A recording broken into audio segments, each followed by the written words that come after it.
Today I'm going to tell you a story so quietly devastating it lingers long after the last word, set in the raw silence of the American West, where wind cuts through sagebrush and survival is never guaranteed. It's a place where faith can turn cruel, mercy can vanish overnight, and one abandoned soul can change the fate of many. It begins with a single decision, small, deliberate, and heartless, yet powerful enough to push a woman to the edge of death and straight into a destiny she never imagined. Before we kick off this adventure, don't forget to hit like on the video and let us know in the comments where you're watching from. The caravan folk did not lose her by accident. Iris Hale knew that the instant she opened her eyes beneath the washed-out light of a Colorado dawn and found the wagon circle gone. No canvas tops, no cooking fires. Just rutted tracks carving west through the sage, and one abandoned trunk holding her mother's Bible, and two dresses she would never put on again. Thaddeus Crane had made his judgment the night before. His mouth had drawn into a thin, sanctified line as he told the gathered travelers that a woman without a voice was a curse on God-fearing people, a bad sign rolling along with them.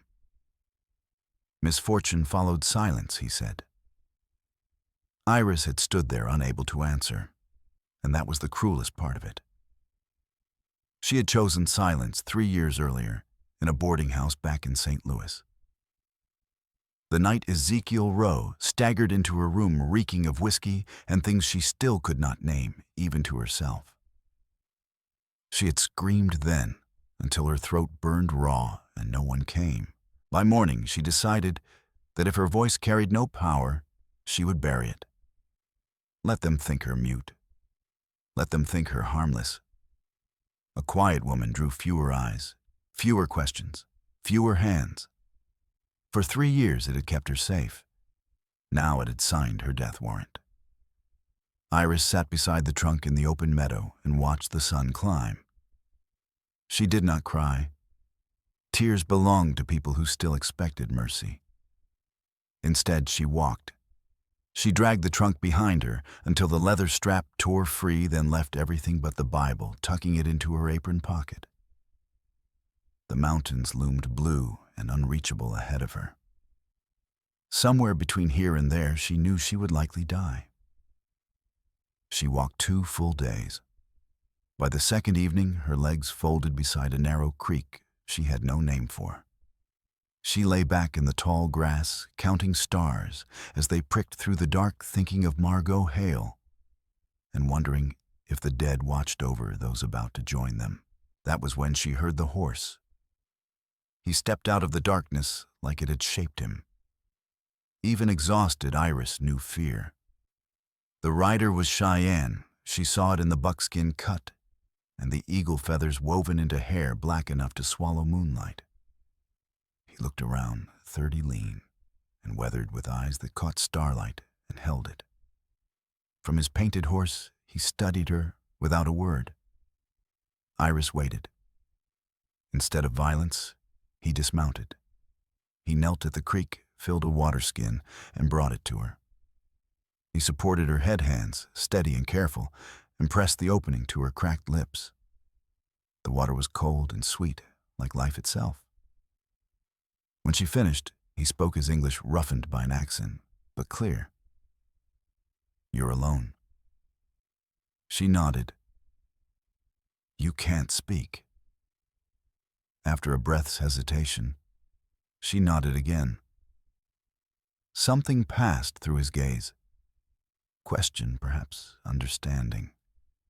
He watched her a long moment, then lifted her as though she weighed nothing and settled her onto his horse. He led the animal through the night, heading somewhere unseen. Iris did not ask where. Whoever he was, he had given her water when she was dying. That was enough. His name was Coda, though she would not learn it for days. He brought her to a winter camp, tucked into a sheltered valley where the riders waited out the cold. The camp women watched her with curiosity, not malice. An older woman with gentle eyes and a weather-split face took charge of her. She fed Iris broth spoke in a language she didn't know, but somehow understood. Iris slept for days, waking only to eat and drink. Her body remembered how to survive. Coda did not come to her then. She saw him at a distance, speaking with riders tending horses near the valley's edge. Once she woke to find him standing at the lodge entrance, moonlight outlining his frame against the snow. He watched her, then disappeared. When Iris could walk again and the elder Sable put her to work, she had expected rejection. Instead, there was simple acceptance. She could not speak, but she could scrape hides, haul water, learn by watching hands instead of mouths. The camp women taught her, patiently guiding her fingers when she faltered. Coda stayed away. Without meaning to, Iris began to look for him. She noticed how he moved smooth, certain like water finding its course. She saw the quiet authority others gave him without being asked. She saw the scar along his left forearm, the way his right leg stiffened in deep cold. She noticed too much. One evening, as winter loosened its grip, Coda appeared at the lodge entrance, while Iris helped Sable mend a torn blanket. He spoke to the elder in Cheyenne. Sable answered, thoughtful, then nodded. Coda turned to Iris and motioned for her to follow. Her pulse quickened. He led her to the edge of camp where the horses stood, stopping beside a young mare with a dappled coat and calm eyes. Coda rested a hand on the horse's neck, then looked at Iris. "She's yours," he said. "You'll learn to ride." Iris shook her head at once, pointing to herself, then making a small, helpless gesture that meant she had nothing to offer in return. Coda watched her hands with that same unreadable calm she had seen the first night by the creek. "She's yours," he said again, voice steady. "A woman shouldn't have to walk." He began teaching her that very day. His lessons were quiet but exacting. He showed her how to mount without fear, how to slide down without jolting the mare, how to guide the animal with her knees instead of hauling on the reins. He taught her to read the horse the way he did by the flick of an ear, the rise and fall of breath. When Iris faltered, he corrected her with the same patient firmness he used on the horses. When she did well, something eased in his expression, a look that hovered close to pride. The days passed like this as winter slowly loosened its hold, and the valley breathed toward spring. Somewhere along the way, the lessons became more than lessons, though Iris had no name for the shift. Coda began appearing when she least expected him, leaving small offerings behind. A strip of rabbit fur for her numb fingers. A beaded bracelet Sable later told her had once belonged to his mother. One evening, a smooth river stone, gray and white, pressed into her palm without a word. Iris hid each gift in a small pouch beneath her sleeping furs. At night, when the camp lay still, she would take them out and turn them over in her hands, wondering what they meant or what she wanted them to mean. She wasn't foolish enough to believe love could survive here between people like them. The world beyond this valley would never allow it. He was Cheyenne. She was white. There were no words for what grew between them in the spaces where words failed. And still it grew stubborn, defiant, like wildflowers breaking through frost. She began to dream of him. The dreams were not gentle. She woke flushed and shaken, unable to meet his eyes, the next day convinced he could somehow see what her sleeping mind had dared imagine: his hands on her skin, his breath at her throat, his weight grounding her beneath a sky turning slow above them. She had never known wanting like this, a heat that settled under her ribs and spread through her like illness. And somehow she knew he felt it too. Coda never touched her beyond what teaching required. His hands were careful, proper. Still, when he lifted her down from the mare, His grip lingered at her waist just a breath too long. When he stood behind her to correct her hold on the reins, his breath brushed her neck, his body so close that the space between them felt charged and fragile. Always those eyes watching her in a way that made her want to look away and stay all the same. Summer came with traders from a fort 3 days east. Coda rode with the men who went to barter for what the camp couldn't make itself. Iris told herself his absence was a relief. For 3 days she moved through camp, insisting to herself that what she felt was nothing more than gratitude gone astray. For 3 nights she lay awake staring at the hide walls, counting hours until his return. On the 4th morning she was knee-deep in the creek washing clothes when she heard horses. She looked up and found Coda watching her from the opposite bank. He didn't smile. He never did. But something softened in his face when their eyes met, and Iris felt her carefully built defenses crack like ice in thaw. That night, he found her alone near the horse corral. "I brought you something," he said, holding out his hand. A small silver locket rested in his palm, simple, delicate, the sort of thing she might have worn in the life she'd lost. Iris stared at it, then at him, tears welling without permission. "You're unhappy?" he said quietly, concern threading his voice. "I shouldn't have brought this. It reminds you of what's gone." She shook her head hard. She took the locket and pressed it to her chest, trying to show him without words that it mattered that her tears were not grief alone. Coda watched her hand's frustration flickering across his features, raw, unguarded. "I don't know what you're saying," he said, voice rough. "I want to. I can't." He stepped closer. "I see you every day, and still you're hidden from me. Every thought, every feeling locked away where I can't reach." He lifted a hand to her face, his calloused fingers impossibly gentle against her cheek. "Sable says I'm a fool," he went on. "She says a man can't love what he doesn't know. But I look at you and I think I know you, even without words." He searched her face. "The way you calm a frightened horse. The way you laugh without sound when the children play. The way you watch the mountains at sundown like they might answer you." Iris stood rooted, her heart pounding so loud she could feel it in her throat. "Am I wrong?" Coda asked. His face was close now, breath warm against her lips. "Tell me if I am." She could not answer him. Not because of any promise she had once made to herself, not because silence still shielded her, but because there were no words built for what rose inside her. Language failed her completely. She only looked up at him, eyes shining, mouth parted, her body trembling under the strain of holding everything back. Coda closed the distance. His kiss was tentative at first, searching, as if he expected her to turn away. When she didn't, when she lifted onto her toes and leaned into him, 3 years of loneliness and hunger breaking loose like floodwater, the kiss deepened, lost its caution. His arms wrapped around her solid and sure, pulling her close. Iris learned in that instant what it meant to be held without threat or demand, not to be taken, not to be trapped, but simply to be kept. When they finally drew apart, breath uneven between them, Coda rested his forehead against hers and shut his eyes. "Stay," he said. It wasn't an order. It was a request. "I'm not asking you to erase where you came from.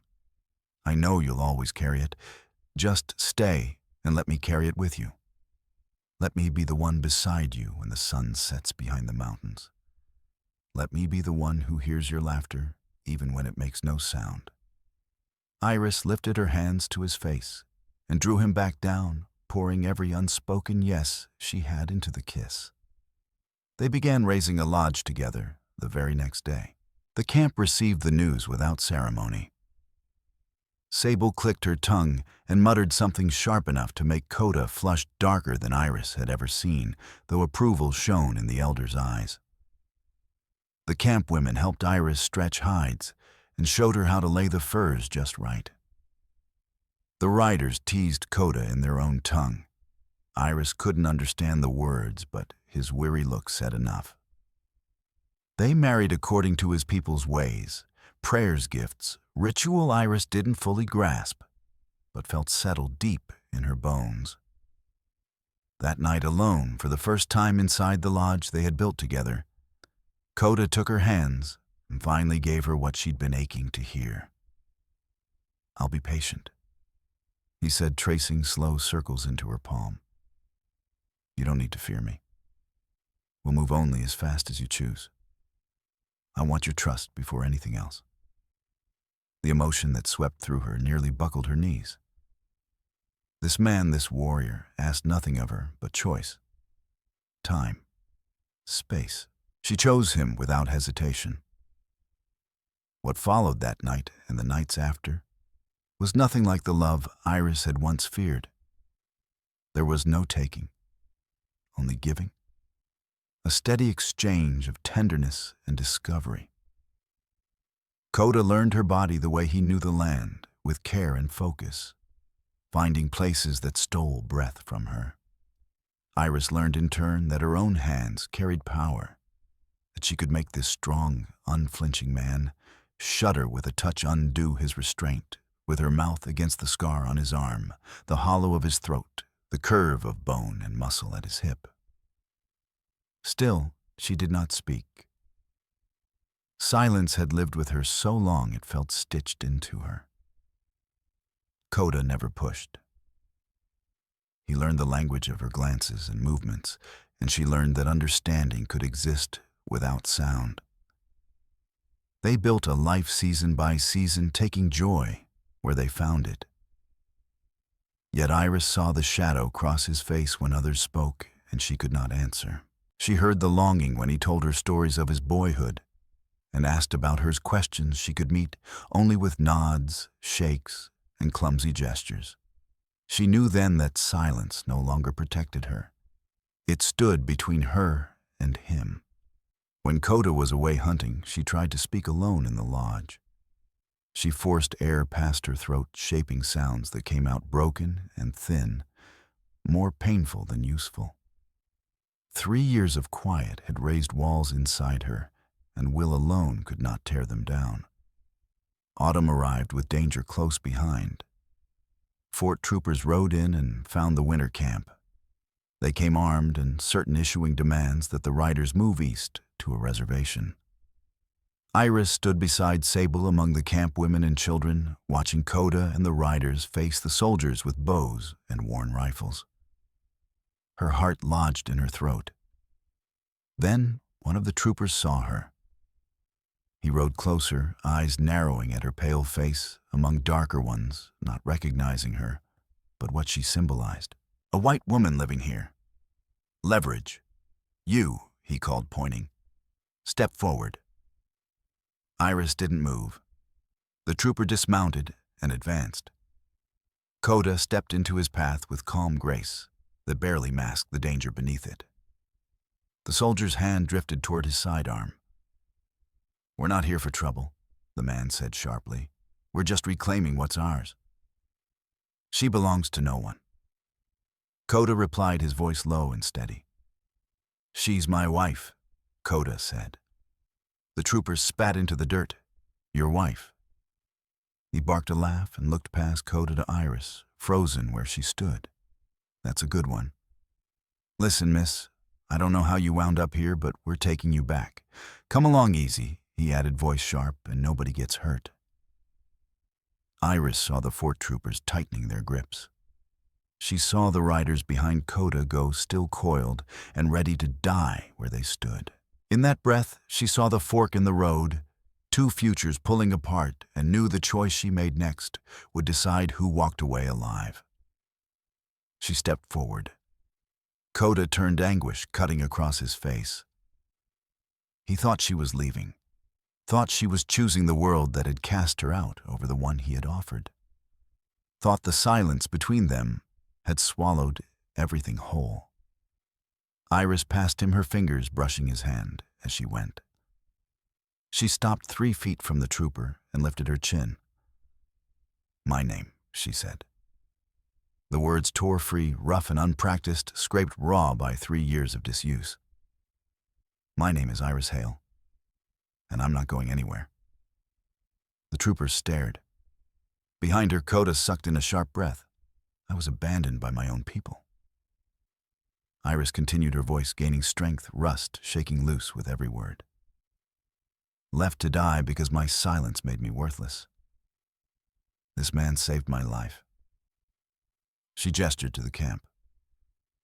"These people took me in when I had nothing. They gave me a home. They gave me a family." She straightened, spine firm. "So ride back to your fort and tell them Iris Hale is exactly where she chooses to be." The standoff stretched thin as wire. The trooper looked from Iris to Coda to the riders standing fast. Whatever he measured there tipped the scales. He stepped back. "Your choice, lady," he said, contempt dripping. "Don't come crying when you regret it." The fort troopers turned and rode out. Iris stood in the center of camp, legs shaking, heart hammering with terror and triumph together. She had spoken. After 3 years, she had spoken, and the world hadn't ended. Arms wrapped around her from behind.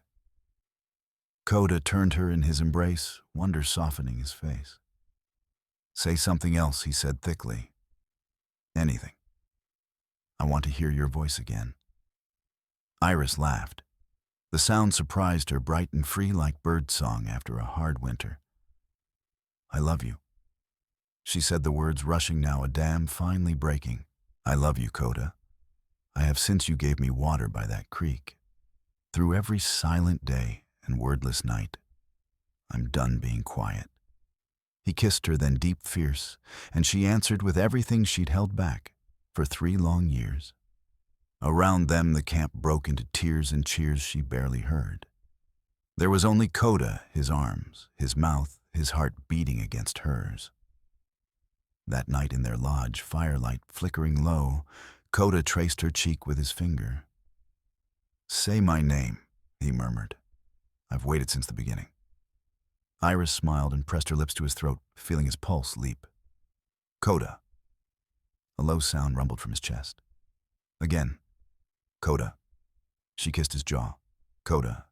His cheekbone. "Coda." The corner of his mouth. He rolled her beneath him in one smooth motion, pinning her gently with his weight. Iris met his gaze without fear. This was not the violence she'd fled. This was something else entirely. Desire answering desire. Want meeting want. 2 people who had found each other and decided to stop being careful. "I knew you could speak," he said, hunger dark in his eyes. "From the first night, I saw the words fighting to get out. I waited for you to trust me."